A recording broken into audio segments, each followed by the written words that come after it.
So here we are again to enjoy and learn from these eminent professors.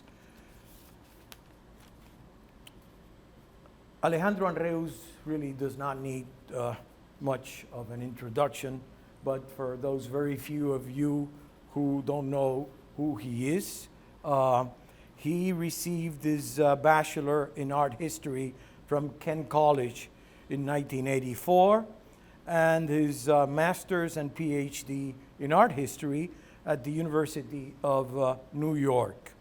He has given lectures at the Museum of Modern Art in New York, at Harvard University, at Notre Dame, Tulane University, and almost, I want to say, 20 lectures here at Cernuda Arte.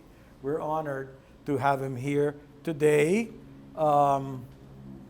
He will be giving us 2 lectures, one on Amelia Peláez tonight, and tomorrow he is going to be talking about Gina Pellón and Demi. He chose these 3 artists from our current exhibition of 20 women artists, works from 1922 to 2022. And we're very happy that he did, because those 3 women artists are really amongst our favorites. Before I turn over the mic to my friend Anreus, I want to share with you a story that I have not shared with anyone except my wife until today. And it has to do with another eminent professor, dear friend, who passed 2 years ago. You all know Professor Juan Martinez. And Juan was very sick, but he would continue to come to the gallery. When very few people were here, he would come in a wheelchair. He would be helped by a lady who would show him around. And of course, I would accompany him to see the works of the various exhibitions that he visited.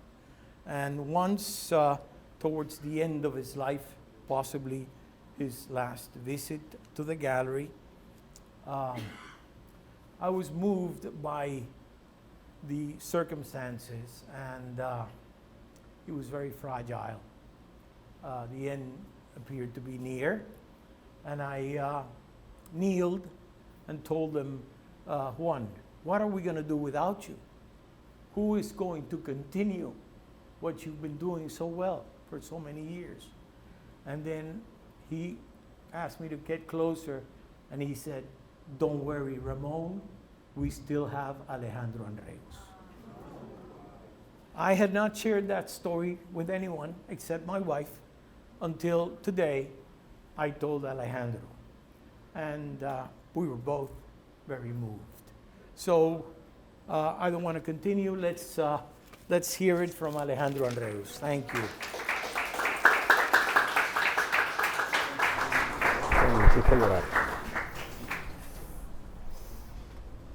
Buenas noches. Good evening. Buenas noches. I told Ramon not to make me cry.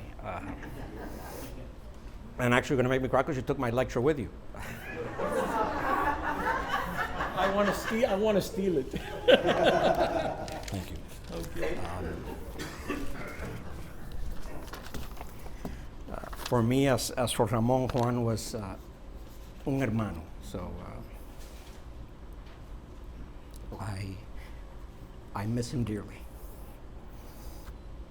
It is a pleasure to be back here, particularly after the pandemic, and to see so many faces that I'm familiar with. And thank you, Ramon and Nercis, for inviting me. I have a book coming out hopefully next year, which is entitled Havana in the 1940s, Artists, Critics, and Exhibitions. And one of the things that I acknowledge in the book is that many of the research in that book actually emerged out of the many lectures that I have been coming to Cernuda Arte. So this really has been my workshop for all these years, and I'm eternally grateful for that.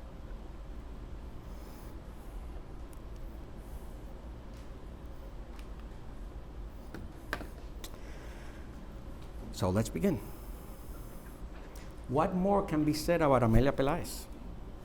A substantial literature exists on her work. Several important exhibitions have taken place throughout the world.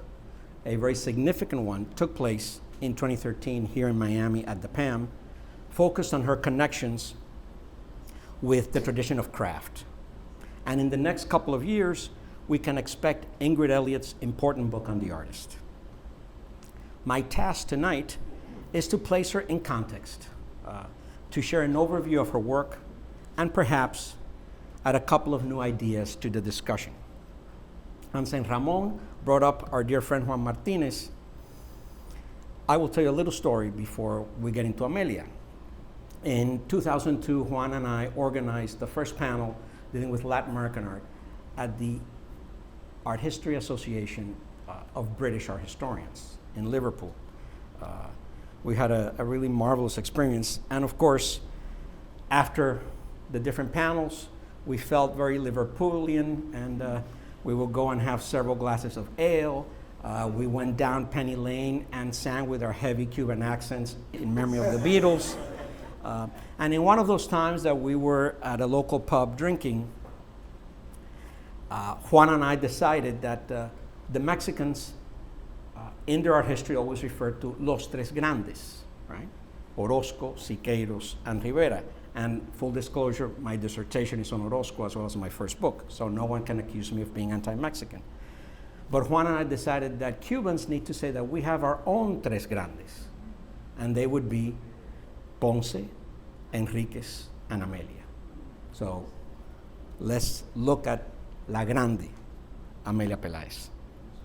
And of course, here I'm sharing with you some photographs, Amelia with ceramics, her house in La Víbora, a really wonderful photograph taken by the late José Gómez Sicre of Amelia and Cundo Bermúdez visiting the folk painter Felicindo Acevedo. And then the very famous portrait taken by Julio Berenstein for the book Pintura Cubana de Hoy by Gómez Sicre, which accompanied the 1944 exhibition at the Museum of Modern Art. I should tell you that when Berenstein finished that portrait, Gómez Sicre assured me that he said to her, "No te preocupes, Pepe, la fotografié que parece de 15. Pepe, do not worry, I have photographed her so she looks like she's 15. Amelia Peláez del Casal was the fifth of 11 children of Dr. Manuel Peláez and María del Carmen del Casal, a housewife who had been rigorously educated in the United States to be a school teacher, was fluent in both English and French, and was a talented pianist. Amelia's maternal uncle was the major 19th century poet Julián del Casal. Both sides of the family were distinguished.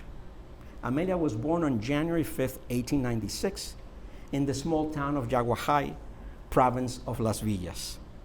She was educated by her mother at home in reading, writing, and arithmetic, but she would always tell interviewers years later she was not inclined to play the piano like her other sisters. But she was interested in drawing and was eventually copying chromolithographs of flowers and painting watercolors of the surrounding landscape.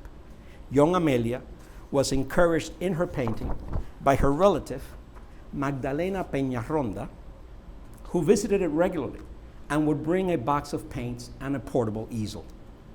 In 1915, due to Dr. Peláez's serious illness, the family moved to Havana, to a house they had built 4 years prior in the suburb of La Víbora. Dr. Peláez died soon after the family moved to the city. And in September of the following year, Amelia enrolled in the San Alejandro Academy of Fine Arts.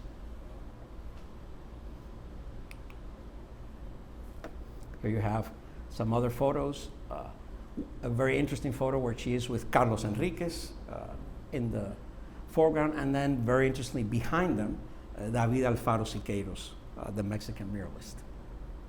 A photograph of La Galería del Prado, María Luisa Gómez Mena's short-lived enterprise, with a painting by Amelia in the window. So you can see that from the very beginning, she was acknowledged as a major figure of the vanguard in Cuba. And then a really wonderful photograph of Julio Berenstein, who, by the way, his portrait by Cundo Bermudez is in the gallery back here. I encourage you to see it after my talk, with, of course, Amelia in the middle, Gomezicre in the back, and Cundo Bermudez next to Amelia. Amelia became one of the favorite students of the most advanced teacher at the Academy of San Alejandro, Leopoldo Romagnac. And she graduated from the Academy in 1924, excelling, according to her report card, in the courses of drawing, perspective, color, life drawing, and painting from life. She became one of his favorite students. Romagnac, of course, a realist painter. Here again, just to give you a looser overview of her life, her painting Hibiscus at the 1944 MoMA exhibition, and then a photograph taken before Gomezicre and Carreño came for that exhibition in early 1944.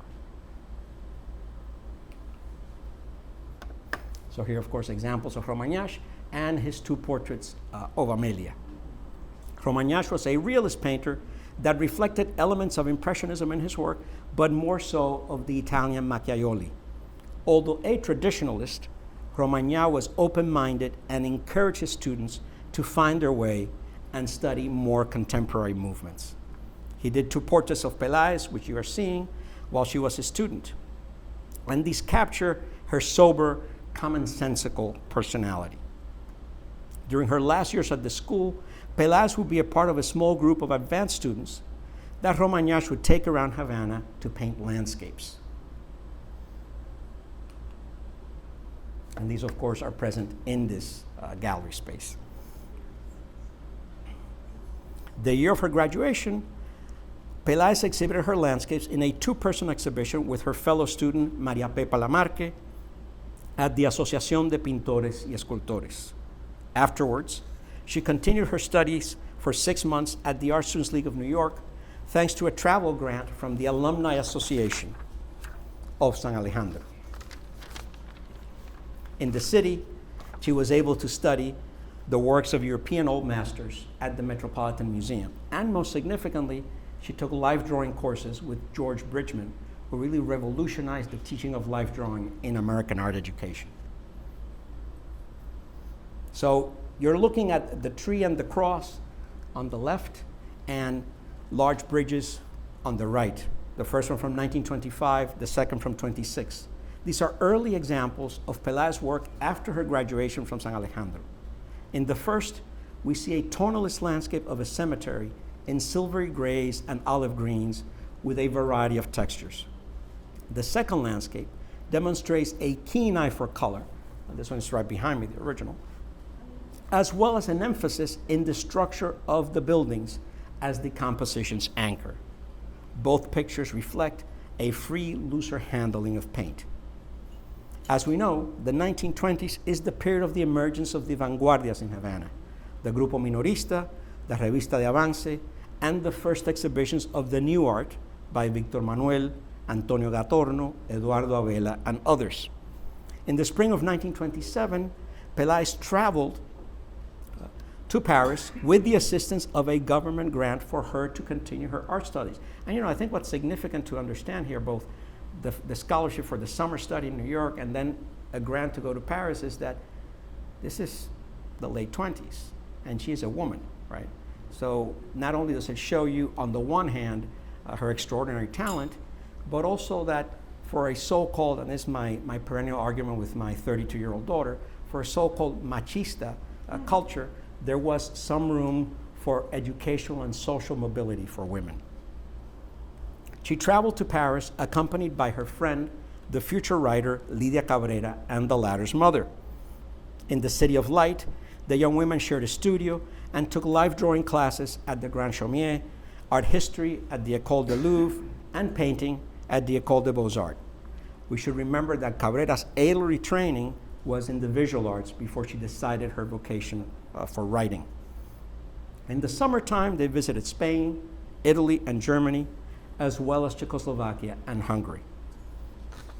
But it was the encounter with modern art in Paris that became the most transformative experience for Peláez. The bold color and decorative composition of Matisse, the example on the left, the fragmentation of Cubism in Picasso and Braque, its subtle adaptation by Juan Gris, and there are Braque and then Gris in the middle, and also, and this is a significant influence too, the very rich textures of Chaim Soutine, etc. Amelia was absorbing and transforming all of these innovations into what would become her own visual language. In 1931, Peláez became a student of the Russian constructivist painter and stage designer, Alexandra Exter. Just to give you an idea, Exter's dates are 1882 to 1949. Exter taught at Fernand Léger's Académie d'Art Contemporain, and years later, Peláez would remark to the art critic and curator José Gómez Sicre that after Romagnac, Exter was her best teacher, emphasizing color harmonies and clarity in the composition of pictures, two key elements that we see in Amelia's mature work. In her Parisian work, we start to see significant shifts and major changes. Here I'm showing you La Liebre, the hare of 1929. This shows us the exploration of dense application of paint with a palette knife, the subtle interplay of gray, ochre, and dark blue, while on the right, Barcos, boats of 1930, stresses simplification of forms and orchestrated touches of green and red-orange. At this time, Amelia also begins to incise parts of the painted surface with the wooden tip of the back of the brush or the very tip of the palette knife, thereby enriching the texture. And I urge you to look at these pictures closely after the lecture because you will see that she's in effect sculpting onto the paint surface. 3 examples from 1931 reflect her continuing experimentation. The extraordinary gray fish, which of course is behind the desk at the entrance, with its compression of space and sober colors. White fruit dish, which tilts the top of the dish while stressing the geometric lines on the thick bluish background. And last but not least, Gundinga, which is constructed in a geometric two-dimensionality that is severe, added to by a strict ochre color scheme. The figure painting is also significant in terms of subject. She is a mulatto woman reflecting Cuba's mestizo heritage. In April and May of 1933, Peláez exhibited her production of these Parisian years at the Galerie Sac, where, by the way, Eduardo Abela had exhibited in 1928 in the neighborhood of Saint-Germain-des-Prés. 38 works consisting of 8 portraits of women, 9 landscapes, and 20 still lifes. And already you can sense that the still life was a preferred subject for the artist. Although few works sold, the exhibition was well reviewed in 6 leading journals, and in the periodical Mobilier et Décoration, Simon Lissin wrote, and I quote, "The work is already important, thoughtful, ripe, created with a sort of piety, specially solid as the artist possesses a withdrawn soul, grave, somewhat mystical, full of adoration for beauty and nature. Painting is her joy, the meaning in her life. Outside of that, nothing interests her." End of quote. The words stand out to me in this passage, and specifically the words piety, mystical, adoration, joy. Now, let's be clear, I am not trying to make of Peláez a saint or anything of the sort, but these words reflect her reverence. It is her reverence for what she is depicting that is significant. Her love and respect for the beauty of the everyday, be it a figure, a landscape, and of course, most significantly, a still life. This reverence for the quotidian and for the very craft of painting itself will be essential in her art.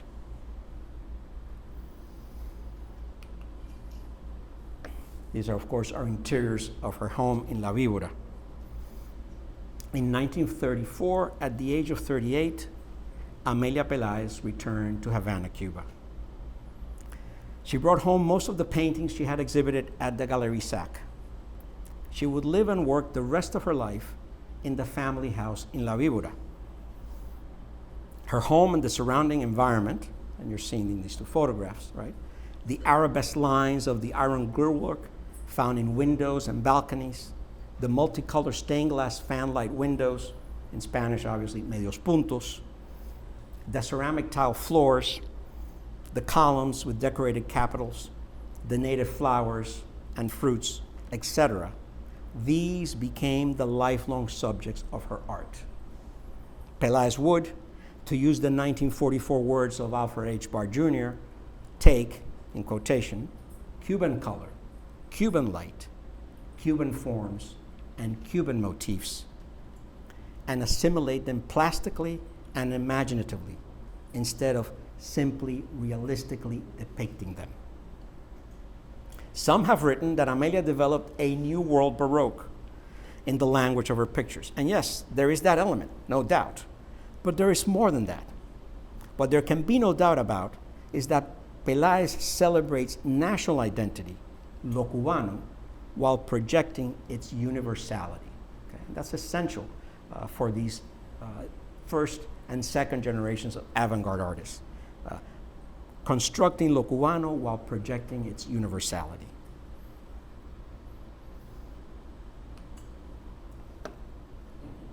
The white tablecloth, still life with fruit, and still life with mameyes, all from 1935, possess similar compositions. Frontally and tilted tabletops, tablecloths, dishes, and fruits. Yet they're each distinct with coloristic and textural shifts. The pigments are densely applied, and some textures, again, are incised with the back of the brush or the tip of the palette knife. Here we have modest, everyday objects, a corner of a dining room or kitchen, transformed into forms, colors, compositions that express a particular world of domestic interiors.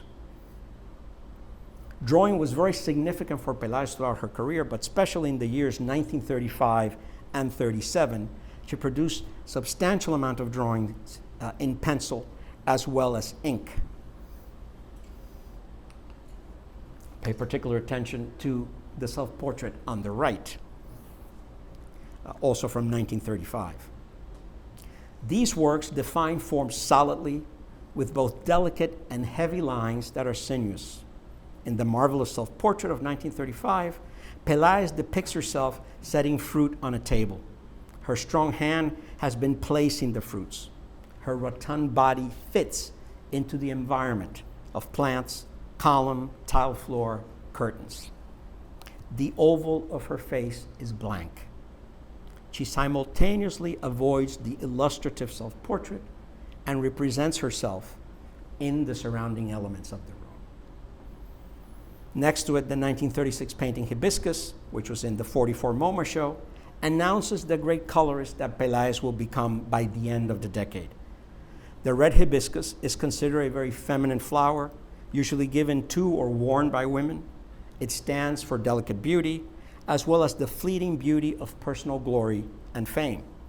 And it can also be an emblem of nationalism for Cubans.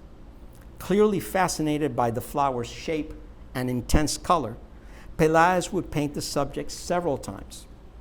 In this version, a series of pictorial planes are placed one in front of the other. And so you can see there's the flower, and then just look at the different planes, 1, 2, 3, and 4. The bright crimson flowers are in the center of the composition, surrounded by green and brown leaves. Behind them are curvilinear planes in gray, brown, black, and green. In the distance, we see blues that can be interpreted as the sky. In its fusion of abstraction and representation, the painting evokes a tropical garden at night. In 1936, Amelia would write the following statement in the catalog of a group exhibition of modern paintings in Havana at the Círculo de Amigos de la Cultura Francesa. And the statement is dated January 30th, 1936. I quote, "I am not interested in copying the object. I ask myself, why paint oranges for their exterior verity? What is important is the relation of the motif with oneself, with our personality, and the power the artist has to organize her emotions. This is the reason why I deliberately broke with appearances. One of the great acquisitions of artists today is to have found expression through color. Following this principle, I have dedicated my best efforts during these last years." End of quote. Peláez makes clear in this statement, as obviously in her painting, that her intent, once again, is expression, not description. In 1943, the first retrospective of Peláez would be organized by José Gómez Sicre at the Institución Hispano-Cubana de Cultura. The exhibition would be well received by the supporters of modern art as well as by the younger artists. Jorge Mañach would praise it in the pages of Diario de la Marina as solid proof of the artist's central position in the modern painting of the island. He would also stress the domesticity of her subjects, the feminine vision of one devoted to her art with an almost ascetic devotion.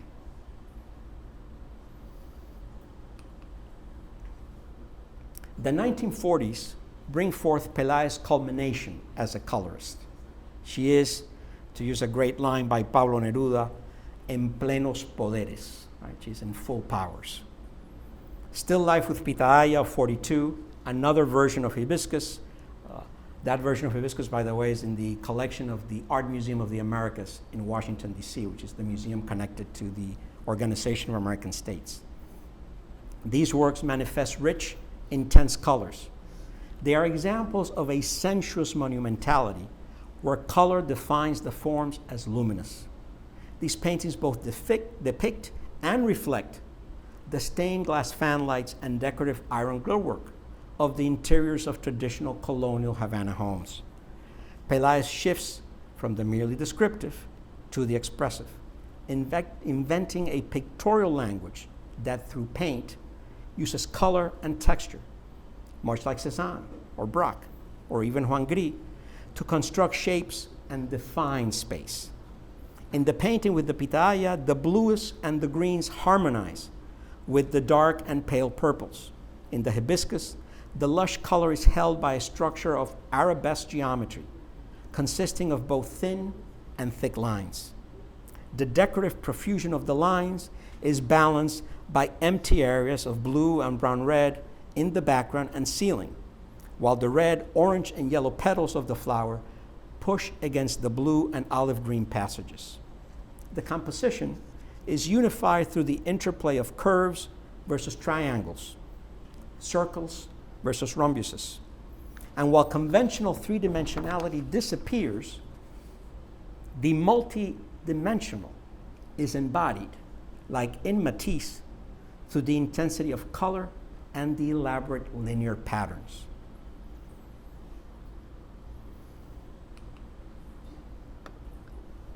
Her human figures, which are always female, can express both solitude and companionship. Color and arabesque lines come together to define them in domestic spaces that are always monumental. Woman with Fish, which is right across from us, A Woman Waiting, and the two sisters here, we have another version also right across from us. The first from 43, the other two from 1945. And what I think is significant about these works is that Peláez gives us a sense of the female body, but as an integral part of the entire composition, right? She's making sure that the lines and the pattern of the body fit within the entire picture. In 1944, Peláez would be one of 13 artists included in the Museum of Modern Art's Modern Cuban Painters exhibition. With Fidelio Ponce, Carlos Enriquez, and Victor Maruel, she would represent the first vanguardia in the exhibition, and she, of course, would be the only woman in the exhibition. The art critics singled out Amelia as one of the most original, and here's the other important word, radical, of the participating artists. In preparation for the exhibition, Barr had sent all the artists a questionnaire the previous year. Not all of them responded, but Amelia did. Brief and to the point, it consists of 4 paragraphs, one for each question asked. She writes biographical information, where she studied, books she has illustrated, magazines where her drawings have been reproduced. By then, her 2 existing fresco murals, one at the Jose Miguel Gomez School, as well as the Teachers College in Santa Clara. The one paragraph that is most revealing to me is the following. Of my personal work, I quote, "I consider that I still have not realized much," end of quote. An example of her authentic modesty. And then she continues, "In art, I am interested in everything, preferring oil paint as I consider it most difficult and lasting. The artists that most interest me are of the Spanish school, El Greco and Goya, of the Italian, Giotto, Filippo Lippi, Leonardo da Vinci, and Raphael, of the German, Dürer, of the French, Ingres, Seurat, Cézanne, Picasso, Braque, and Matisse," end of quote. Among the artists she names, most are known for their originality and also for their rigorous use of line and composition, as well as innovative use of color. But what I think is significant here is also that both Lippi and Ingres possess in their work a controlled sensuality, one that I believe Peláez would have easily identified with. Still Life with Fish, that you have been looking at now for a couple of minutes, from 1947, as in other works of the 1940s, is a magnificent example of her intricate and decorative use of line and brilliance of color. Once again, an ordinary still life subject transformed into a picture of extraordinary power.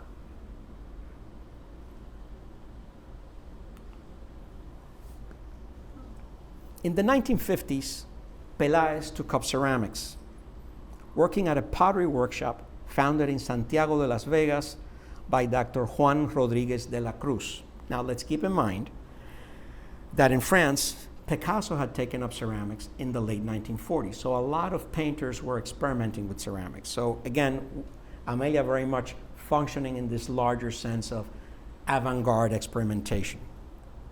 Together with Amelia, Wilfredo Lam, Luis Martínez Pedro, René Portocarreros, and Domingo Ravenet, as well as others, also worked in ceramics starting at this time. Art historian Julio Blanc correctly wrote that Peláez's encounter with ceramics, due to the limitations of the medium, brought forth simpler geometric forms, more primary colors, and overall minimalism to her work, very evident in the murals of the 1950s, which, by the way, were in ceramic, in fresco, as well as mosaic. She would become so enamored of the ceramic process that she would open her own ceramic workshop in La Víbora for a time. The late 40s through the 1950s was a period of great activity for their artists. She had 3 solo exhibitions in Havana in 1956, 57, and 59, and over 60 group exhibitions, both at home and abroad, including the first edition of the Sao Paulo Biennial, the Venice Biennial, and she received prizes at both the Carnegie International and the Guggenheim International Award in 1956. So again, this is a figure who is very much connected to the international avant-garde. Okay? This is not this isolated figure. The monumentality of her paintings acquired a bold simplicity as her colors became even brighter and intense. Look at interior with columns on the left. Women of 1958. It's just this extraordinary kind of intensity. It's almost as if the light for the colors is coming from the back towards the front. Now, you must understand that that is incredibly difficult to do, okay? You really have to know your craft, but you have to know what you're attempting to do with your craft, okay? Among the few artists who managed to do that extraordinarily well is a modern French master like Bonnard, that this light seems to be coming out of the bodies, out of the rooms. Amelia had that ability.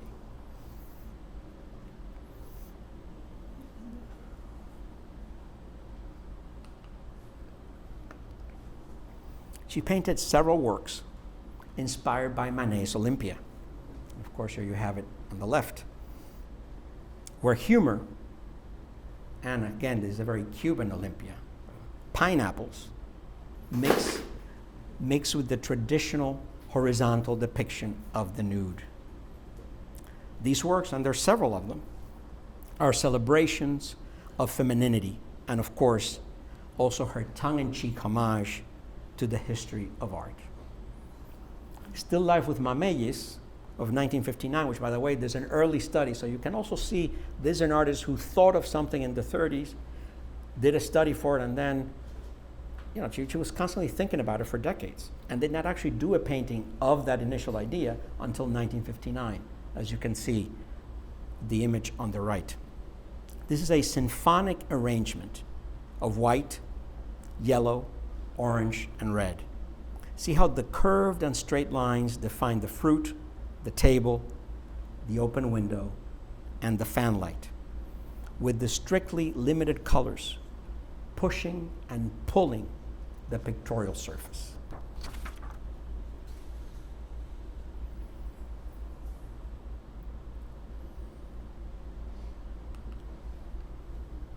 In the last decade of her life, struggling with diabetes and cataracts, you should know that in 1966, after 2 botched operations in Cuba, she was allowed to go to Switzerland, where she had surgery on both eyes.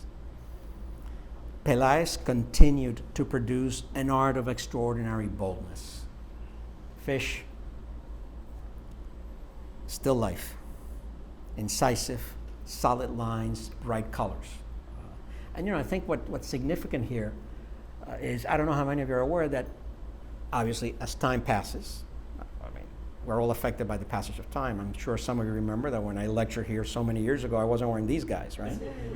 But for painters, we notice it because their perception of color changes, okay?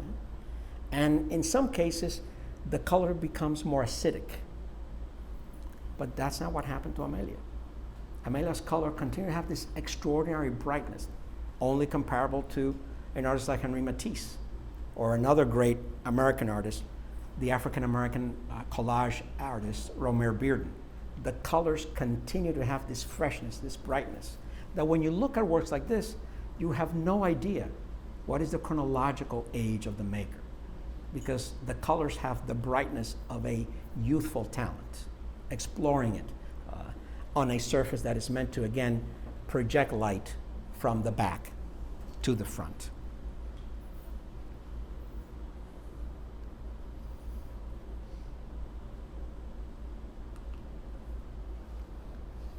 From the mid-1960s, there are several paintings of flowers in vases and on tabletops, almost all of them entirely in yellow, red, and orange, such as the yellow flowers that you're seeing here from '64.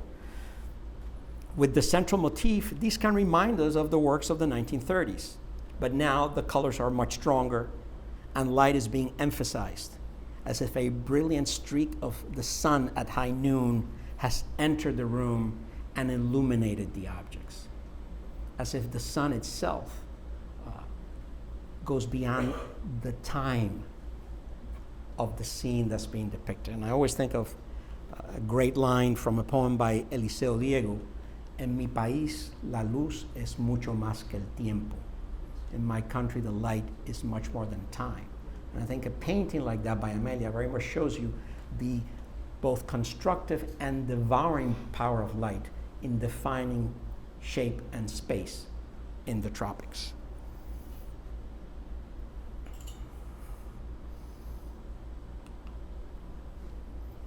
Of course, Peláez's influence on the younger generation of artists was profound.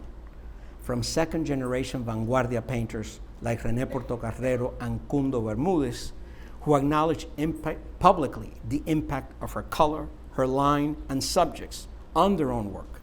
And I can tell you, Portocarrero, as a matter of fact, when Peláez died, actually wrote a small homage that was published in the Cuban press. And Cundo, who I had the pleasure of interviewing extensively, would always say to me, first I'll tell it in Spanish because it sounds nice and I'll translate it. Los franceses siempre dicen, Matisse es el Padre Nuestro. Matisse decía, Cézanne es el Padre Nuestro.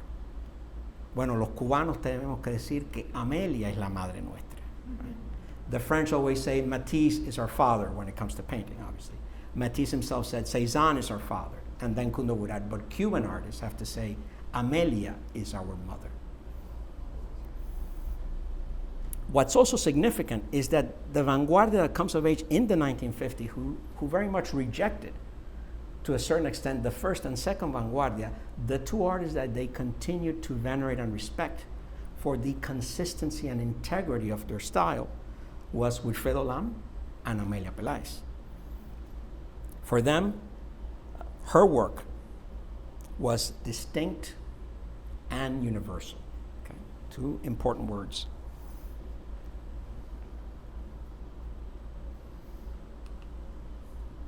Of course, some wonderful examples of different pieces by her, and you can again see from different periods her ability to just do these extraordinary things with line.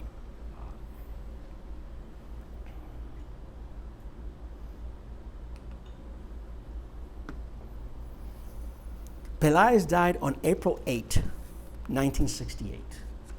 She was 72 years old. By the 1940s, she had achieved the full powers of her pictorial language, which she would continue to develop and expand for the rest of her life. She did this through the absorption of the vernacular ornamental traditions, intense color palette, and fragmentations of forms, and dense textural surfaces into a very personal and original visuality. The fact that her preferred subjects represent aspects of domesticity is very significant. She endowed a feminine world with monumentality, in effect, dismantling the cliché of soft and sentimental femininity and replacing it with the decorative as empowering as well as dynamic. Up to her death in 1968, she would achieve a long and sustained career where quality and innovation balanced one of the most consistent artistic productions in the history of Cuban art.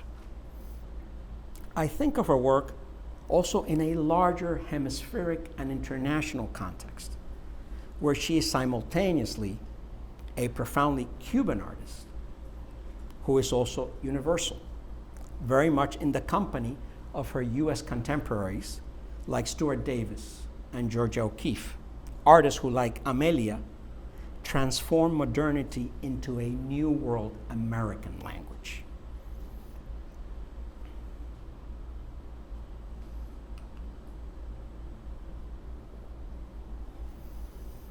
As the late Marta Traba wrote of her work in 1967 when she hosted an exhibition of her paintings in the Museum of Modern Art in Bogota, Colombia. She wrote, "She is the strongest name in Cuban painting, along with Wilfredo Lam. She continues in the first rank of Latin American art, shining with ever greater intensity, while such contemporaries as Portinari, Petoruti, Tamayo, and Berni are fading. There is something moving and magical in this invincible talent. She transmits her eternal incandescence, her irreducible vitality. Her hand affirms it as if it had just engendered it, without fatigue, without a trace of the exercise. We are looking at the work of a master.